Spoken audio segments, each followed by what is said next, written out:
Well, the crackdown on natural gas is continuing. A group of vocal legislators and doctors are now urging Governor Hochul in New York to sign a new bill that would expand on the gas stove ban to include the decommission of natural gas pipelines and plants for businesses, for homes, and for apartments. Power the Future founder and CEO Daniel Turner joins me now. Daniel, I think this is nuts. I mean, this is way beyond gas stoves to shut down.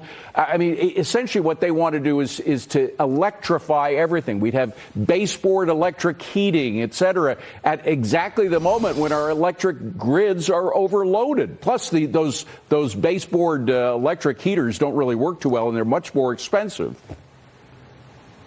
They are much more expensive, and it's why people prefer natural gas for heating, for hot water, also for their stove. And this legislation is incredibly radical. It not only calls for not allowing future gas stove, but for retrofitting and actively decommissioning, as you said. And I got to tell you, my Italian mother's watching this in Queens. If you go into her house and try to take out her gas stove, you're going to have a real problem. You have to ask New Yorkers if they're willing to give up not just their stove, but their freedom and their property. And who's going to pay for all of this? Who's going to pay to force people to buy new appliances? So this ongoing war of fossil fuels comes at a time where New York itself, as you just mentioned in that previous segment, is in a doom loop. New York is leading the nation in depopulation. People are leaving because there are not a lot of opportunities, and there's a government that is hostile to you and to your property and to your freedom. And this is just a shining example of that. And I wonder who these so-called experts are about how bad natural gas is. The Europeans, by the way,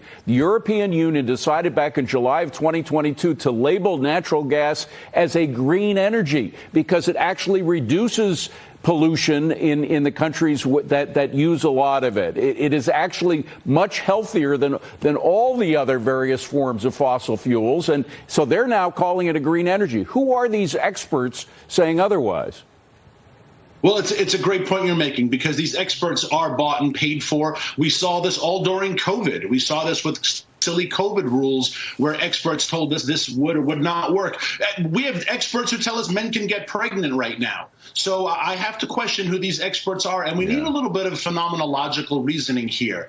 How many of us have grown up with gas stoves for generations? How many of us have ever heard of someone getting sick out of a gas stove? Suddenly we're all supposed to believe that this appliance is deadly. Right. You need a lot of healthy skepticism when you're hearing these bogus reports and again, realizing what they're just concerns me, we got to cut it off here, but what concerns me is not so much the stoves as the heating. I mean, we're coming into a winter. You really want to switch an overloaded electrical grid to all electric heating? I mean, it makes no sense at all. But Daniel, we got to leave it at that. Daniel Turner, thank you so much.